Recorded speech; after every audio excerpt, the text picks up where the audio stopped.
আসসালামু আলাইকুম। আজকে আমি আপনাদের সাথে মজাদার হাঁসের মাংস রান্নার একটা রেসিপি শেয়ার করব। যাদের হাঁসের মাংস মজা হয় না বা হাঁসের মাংসের একটা উৎকো গন্ধের জন্য খেতে পারেন না, তাদের জন্য আজকের এই রেসিপিটা। আজকের রেসিপিতে আমি যে উপকরণগুলো যতটুকু পরিমাণ ব্যবহার করেছি এবং যেভাবে ব্যবহার করেছি ঠিক সেভাবে যদি ব্যবহার করে থাকেন তাহলে অবশ্যই আপনাদের হাঁসের মাংস এখন থেকে হবে মজাদার এবং কোনো রকম গন্ধ করবে না। এছাড়া হাঁসের মাংস খেতে যারা পছন্দ করেন না, এভাবে রান্না করলে তারাও মজা করে হাঁসের মাংস খাবেন ইনশাআল্লাহ। চলুন তাহলে চলে যাই মূল রেসিপিতে। হাঁসের মাংস রান্না করার জন্য প্রথমে আমি এখানে একটা মশলা তৈরি করে নেব। তার জন্য এখানে আমার প্রয়োজন হবে 1 চা চামচ ধনে, গোটা ধনে নিয়েছি। এটা কিন্তু ভাজি করা না, একেবারে রটা। আর নিয়েছি 1 চা চামচ জিরা, 7-8টার মতো শুকনো মরিচ আর 2টো পেঁয়াজ এভাবে কেটে নিয়েছি। এখন এই মশলাগুলোকে আমি ব্লেন্ড করে নেব। ব্লেন্ড করে নেওয়ার পরে আমার মশলাটা এরকম হয়েছে। আপনারা চাইলে কিন্তু এটা ব্লেন্ড করা ছাড়াও শিলপাটায় বেটে নিতে পারেন, সেক্ষেত্রেও কিন্তু মাংস রান্নাটা অনেক মজা হবে, কারণ বাটা মশলায় রান্না মাংস কিন্তু অনেক মজা হয়ে থাকে। আর এদিকে হাঁসের মাংস রান্না করার জন্য আমি এদিকে একটা গোটা পাতি হাঁস নিয়েছি। আমি হাঁসটাকে একটু ছোট ছোট করে কেটে নিয়েছি, তবে আপনারা পছন্দ মতো সাইজ করে কেটে নিতে পারেন। আর এই হাঁসটা কিন্তু অবশ্যই চামড়া সহ নিতে হবে, কারণ হাঁসের চামড়ার নিচে অনেক চর্বি জমে আর এই কারণেই এই মাংসের স্বাদ অনেকাংশে কিন্তু বেড়ে যায়। এখন চলে যাচ্ছি রান্নাতে। এখানে আমি একটা পাত্রে নিয়েছি, সেটাকে ভালোভাবে গরম করে নিয়ে আমি তেল দিয়ে দিয়েছি, কুকিং অয়েল দিয়েছি। তেলটা ভালোভাবে গরম হলে এখানে আমি গোটা গরম মশলার একটা ফোড়ন দিয়ে নেব। তার জন্য আমি এরকম গোটা কয়েকটা এলাচ নিয়েছি এবং সেটার মুখ ফেটে দিয়েছি। এই রকম সাইজের আমি 3 টুকরা দারুচিনি নিয়ে নিলাম আর দিয়ে দিচ্ছি কয়েকটা গোলমরিচ। এখানে আমি 7-8টার মতো গোলমরিচ দিয়েছি। 2টো তেজপাতা নিয়ে এভাবে চিড়ে তারপর দিয়ে দিলাম। দিয়ে এখন এটাকে একটু ভেজে নেব যতক্ষণ পর্যন্ত না এটা থেকে একটা সুঘ্রাণ বের হচ্ছে। তবে এটাকে কিন্তু পুড়িয়ে ফেলা যাবে না। এটা থেকে যখন একটু ঘ্রাণ বের হয়ে আসবে তখন এর ভিতর দিয়ে দিচ্ছি আমি প্রায় হাফ কাপের মতো পেঁয়াজ কুচি। আর হাঁসের মাংসে কিন্তু একটু পেঁয়াজের পরিমাণটা বেশি লাগে। পেঁয়াজটা ভাজতে ভাজতে যখন এরকম একটা সোনালি কালার চলে আসবে, এটা কিন্তু বেরেস্তা করা যাবে না, কিন্তু এরকম একটা সোনালি কালার চলে আসবে, তখন এর ভিতর আমি দিয়ে দেব বাটা মশলাগুলো। এখানে আমি 3 টেবিল চামচের মতো পেঁয়াজ বাটা, 1.5 টেবিল চামচ হচ্ছে আদা বাটা আর রসুন বাটা, আর হচ্ছে 1 চা চামচ আমি গরম মশলার গুঁড়ি নিয়েছি, অথবা আপনারা বাটা গরম মশলাটাও দিতে পারেন। যেহেতু আমি সব কিছু একসঙ্গে রেখেছি, পানি ছেড়ে দিয়ে গরম মশলাটা মিলে গেছে। এখন এই মশলাগুলোকে কিন্তু খুব ভালোভাবে কষিয়ে নিয়েছি। কষানোর পরে ওই মশলাগুলো যখন একটু কষানো হয়েছে তখন এই যে আগে থেকে তৈরি করে রেখেছিলাম একটা স্পেশাল মশলা, সেই মশলাটা কিন্তু এখন আমি দিয়ে দিচ্ছি। মশলা দেওয়ার পরে কিন্তু খুব ভালোভাবে মশলাটাকে কষাতে হবে, মানে খুব ভালোভাবে ভুনে নিতে হবে, কারণ মশলা কষানোটা যত ভালো হবে আপনার মাংসের টেস্টটাও কিন্তু দ্বিগুণ বেড়ে যাবে। এই কারণেই কিন্তু মশলা কষানোর উপরে আমি এতটা জোর দিচ্ছি। মশলাটা যখন কষানো হয়ে যাবে তখন এর ভিতর আমি দিয়ে দেব গুঁড়ো মশলাগুলো। এখানে আমি দিয়ে দিচ্ছি 2 চা চামচ হলুদ আর হচ্ছে হাফ চা চামচ মরিচের গুঁড়ো। যেহেতু আমি ওখানে কয়েকটা গোটা মরিচ ব্যবহার করেছিলাম শুকনো, সেজন্য আমি ঝালটা একটু কম দিয়েছি, তবে পছন্দ মতো ঝালের পরিমাণটা বাড়িয়ে বা কমিয়ে নেবেন। আর মশলাটা যাতে পুড়ে না যায় কষানোর সময়, সেজন্য আমি কিন্তু একটু পানি দিয়ে আবারও কষিয়ে নিচ্ছি। আর মশলা কষানোর উপর এত জোর কেন দিচ্ছি, একটু সময় নিয়ে যদি মশলাটা কষান আপনার মাংস কিন্তু খেতেও ঠিক ততটাই স্বাদ হবে। মশলাটা কষানো হয়ে গেলে আমি সেই আগে থেকে ধুয়ে পরিষ্কার করে রাখা হাঁসের মাংসটা দিয়ে দিচ্ছি এবং মশলার সাথে খুব ভালোভাবে নেড়েচেড়ে মিশিয়ে নিচ্ছি। আর মশলাটা কষানো হয়েছে কিনা বোঝার জন্য হচ্ছে আপনার যখন দেখবেন তেল উপরে উঠে এসেছে এবং মশলাটা নিচে লেগে যাচ্ছে না, তখন বুঝবেন মশলাটা কষানো হয়েছে প্রপারলি। এবার আমি দিয়ে দিচ্ছি লবণ।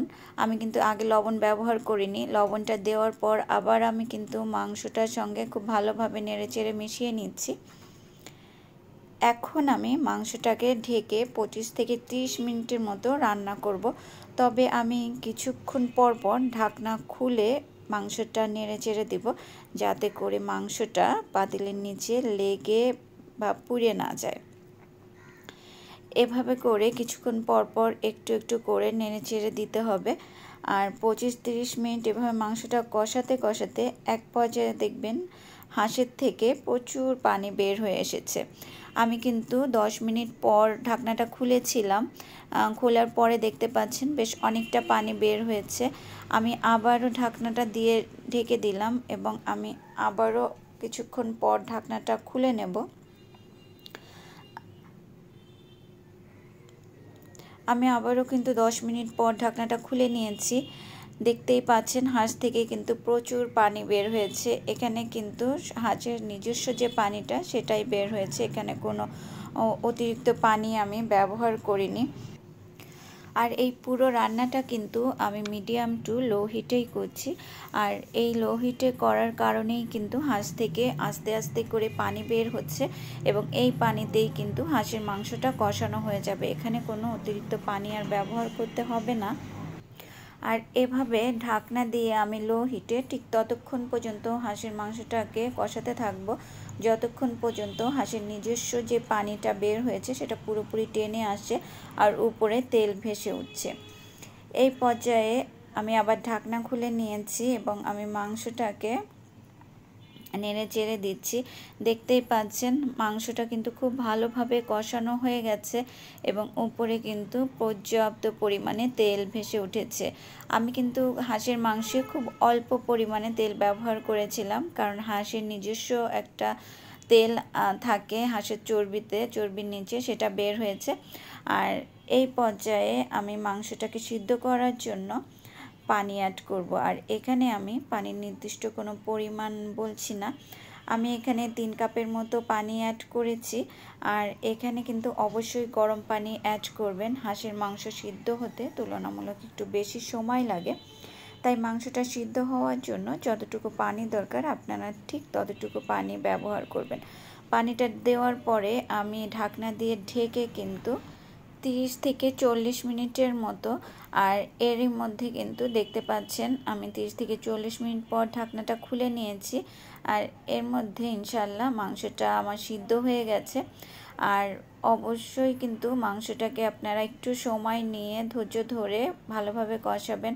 হাঁসের মাংস হচ্ছে হাঁসের উপর ডিপেন্ড করে সিদ্ধ হওয়াটা, কারণ বড় হাঁস হলে একটু সিদ্ধ হতে সময় নেয় আর ছোটো হাঁস হলে তাড়াতাড়ি সিদ্ধ হয়ে যায়।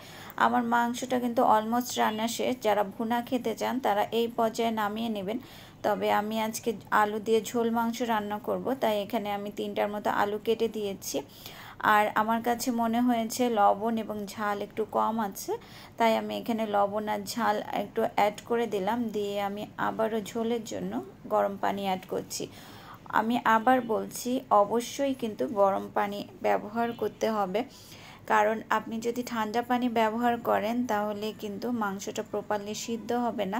আর গরম পানি ব্যবহার করার ফলে আপনার মাংসটা যেমন সিদ্ধ হবে তেমন খেতেও সুস্বাদু হবে, আর মাংসের স্বাদও কিন্তু অনেকাংশে বেড়ে যাবে। যে কোনো মাংস রান্নাতেই কিন্তু আমরা যদি গরম পানি ব্যবহার করি তাহলে মাংসের স্বাদ কিন্তু অনেকাংশে বেড়ে যায়। আর এভাবে ঢাকনা দিয়ে কিন্তু আমি আবারও রান্না করে নেব আলুগুলো সিদ্ধ হওয়া পর্যন্ত এবং আমার পছন্দ মতো ঝোলটা আসা পর্যন্ত। এভাবে করে আমি প্রায় আরও 10 থেকে 15 মিনিটের মতো রান্না করে নিয়েছি।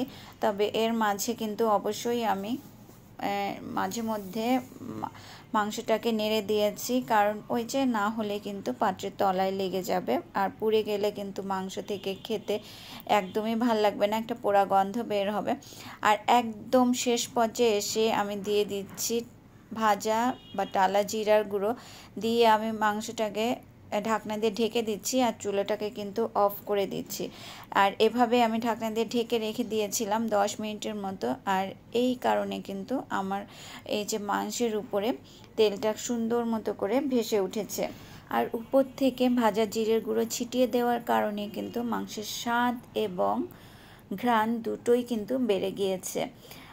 এবার চলে আসলাম গরম গরম পরিবেশনে। আমার মাংস রান্নাটা আজকে আপনাদের কাছে কেমন লেগেছে অবশ্যই কিন্তু আমাকে কমেন্টস করে জানাতে ভুলবেন না, এবং বাসায় একবার হলেও কিন্তু এইভাবে হাঁসের মাংসটা রান্না করে দেখবেন। ইনশাল্লাহ আপনারা কেউ কিন্তু নিরাশ হবেন না। আর হাঁসের মাংসের রেসিপিটা যদি আপনাদের কাছে ভালো লেগে থাকে তাহলে অবশ্যই আমার চ্যানেলটাকে সাবস্ক্রাইব করে আমার পাশে থাকবেন। পাশে বেল বাটনটাতে প্রেস করে রাখবেন যাতে যে কোনো ভিডিও আপলোড করার সঙ্গে সঙ্গে সবার আগে আপনার কাছে নোটিফিকেশনটা পৌঁছে যায়। ফ্রেন্ডস অ্যান্ড ফ্যামিলির সঙ্গে শেয়ার করবেন। সবাই ভালো থাকবেন, সুস্থ থাকবেন। আজ এই পর্যন্তই। আল্লাহ হাফেজ।